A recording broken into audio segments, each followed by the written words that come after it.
Bueno, buenas tardes. Ante todo, les presento a mi perro. Ella es Luna, nos va a acompañar un rato hasta que se quiera ir. Este es un video que voy a grabar para los segundos años.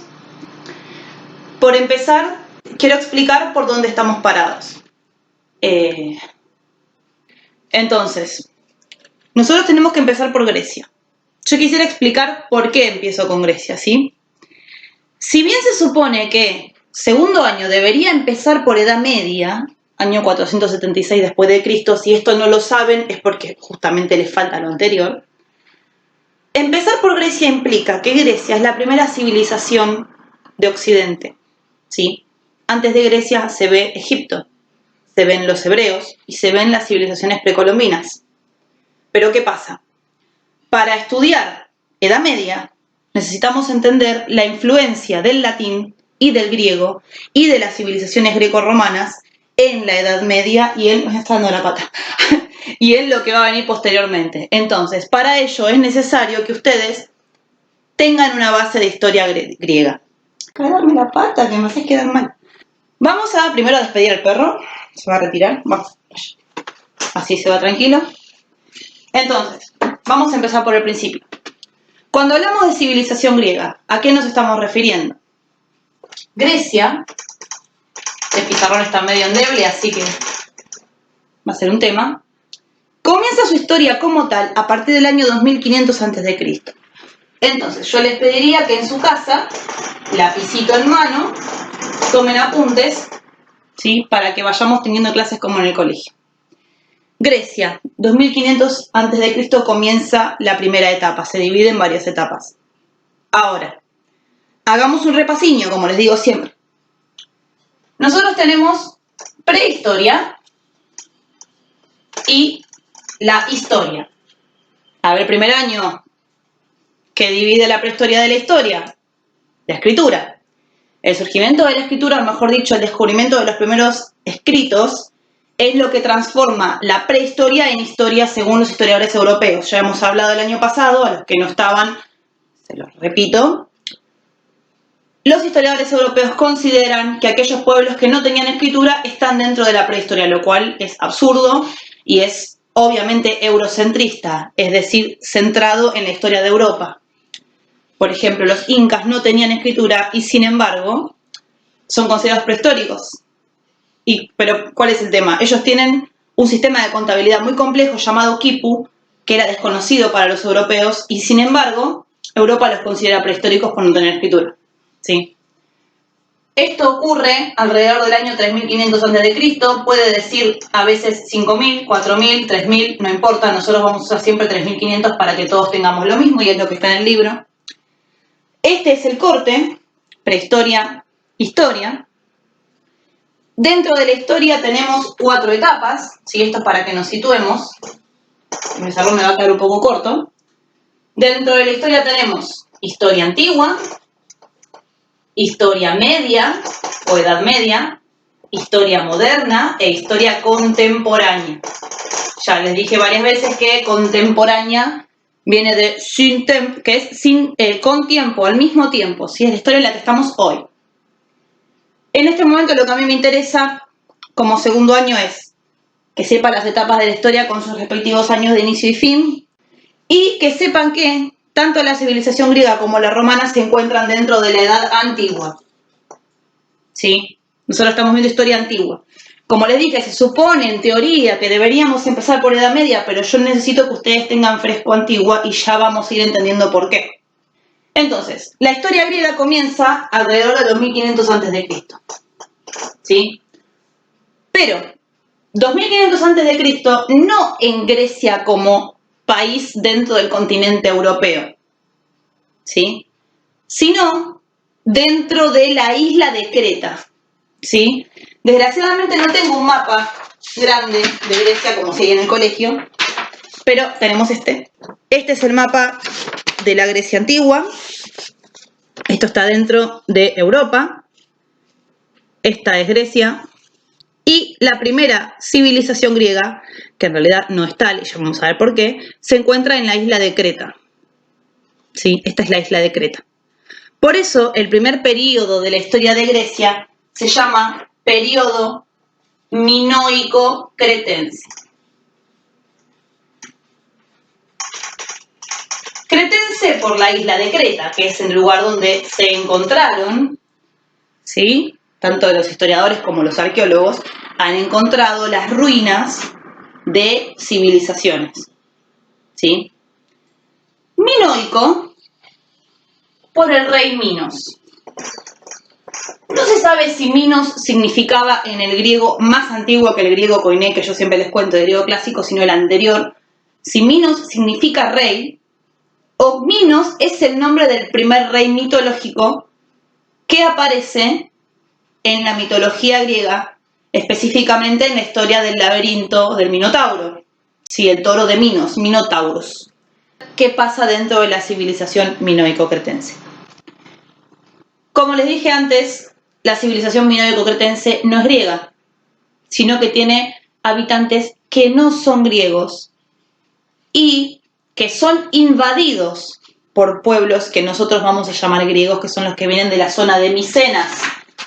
De ahí que el segundo periodo se llame periodo micénico. Estamos hablando de esta zona, no se llega a ver, pero ellos van a Creta y lo van a invadir. Ahora, ¿qué necesitamos saber nosotros de cada periodo griego? Porque evidentemente no los vamos a ver en profundidad. Nosotros vamos a considerar nombre del periodo. ¿Por qué se llama como se llama? Como le dije, minoico-cretense por la leyenda del Minotauro. Cretense porque es en Creta donde hallan los primeros restos de los palacios. En ese sentido, ¿cómo es su sistema político? Es decir, ¿cómo se organiza el gobierno de ese lugar?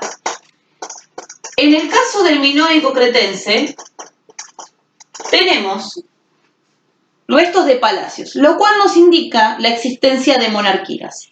Monos argé, como les he explicado, no voy a poner griego para que no me odien, monos argé, monos es uno, argé, poder, poder de uno. Una alumna una vez, seguramente lo va a ver en el padre y se va a reír, me puso que la monarquía era el poder del mono, no, es el poder de uno, mono es uno.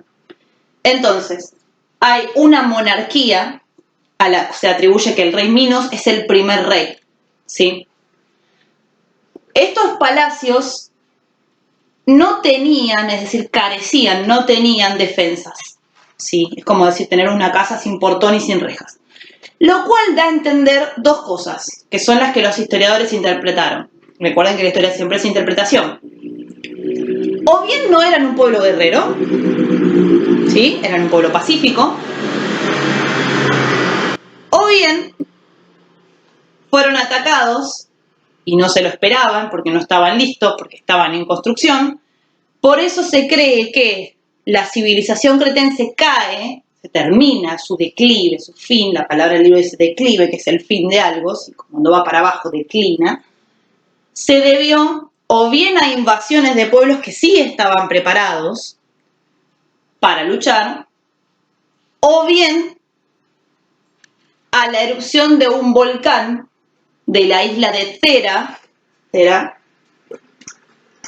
es así, Thera, muy cercana a la isla de Creta, la pueden buscar en internet, Thera. Alrededor de 1450 a.C. hay una erupción de un volcán que parece que podría haber hecho que termine la civilización minoico-cretense. ¿Por qué? Porque no ha quedado mucho, han quedado pocos rastros. Entonces se cree que están esas dos posibilidades. Me gustaría que ustedes las escriban en la carpeta. Entonces, ¿por qué se llama minoico-cretense? Buscarán en el extra la leyenda del Minotauro. ¿Cómo era su organización política? Dijimos, monarquía. Dijimos también por qué declina, cuál es el declive, cuál es la causa del fin de la civilización. Tenemos dos, dijimos invasión o desastre natural, ¿sí? Esa erupción de un volcán pudo dar origen a un tsunami, es decir, una ola de puerto tsunami, ¿sí? Que pudo haber arrasado con la civilización minoico-cretense. Además, al ser una isla, se dedicaban al comercio marítimo. Y esta es una palabra muy importante, que es la palabra talasocracia. Los que estuvieron el año pasado recordarán a Pantalaza, todo el mar. Talasa es mar, cracia es otra forma de decir poder, como arquía. Talasocracia, en este caso, es dominio del mar, sobre el mar. No es, como decía el año pasado, poder del mar. No es que el mar tiene el poder, no es Poseidón el que tiene el poder, ¿sí? Es un dominio de los mares a partir del comercio. A ver si los de primero recuerdan quiénes tenían el dominio del mar antes que los griegos. Los fenicios, ¿sí? También tenían un gran dominio del mar, que luego tendrán también los vikingos. No así los romanos, que por eso les fue difícil derrotar a Cartago por medio de la guerra marítima, sino más bien cuerpo a cuerpo. En fin, no me quiero ir divagando. Entonces, talazo, mar, cracia, poder, dominio. No es el poder del mar, es el dominio que tienen sobre el comercio marítimo. ¿Sí? Se cree que la riqueza de la civilización cretense tiene que ver con el dominio de los mares a partir del comercio con otras ciudades, entre ellas los fenicios. ¿Sí? Entonces, ¿qué más tenemos de este periodo? Bueno, no les dije cuándo termina. Se cree que este periodo, bueno, se cree, pero los historiadores ponemos fechas fijas para poder ubicarnos, como el 3500 a.C., cuando comienza la escritura. Tenemos desde el 2500 a.C. hasta el 1500. Ese sería el primer periodo de la historia de Grecia. Una última cosa para decir.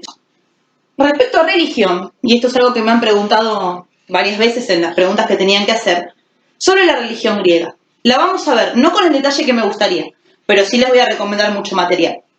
En el caso de los griegos, los griegos son politeístas. Polü, o poli, no tiene que ver con polis, que es otra cosa. Polü significa muchos. Por ejemplo, muchos deportes polideportivos. ¿Sí? Teísta viene de Theos. Theos es Dios. Pero no el Dios cristiano, o decir, oh Dios mío, sino que la palabra Dios en general. ¿Sí? Cuando hablo de un Dios en particular, Dios Hades, Dios Zeus, usan la palabra Theos. ¿Sí? Por ejemplo, Theos Hades, el Dios Hades. Theos significa Dios. Entonces, muchos dioses, politeístas. ¿Sí? Ellos tienen muchos dioses. Por acá y hasta acá llegamos hoy, por lo menos para que tengamos una base para que podamos seguir adelante. Bueno, les mando un abrazo a todos, manténganse en su casa, no hagan macanas, ayuden a la familia, ¿sí? Nos vemos.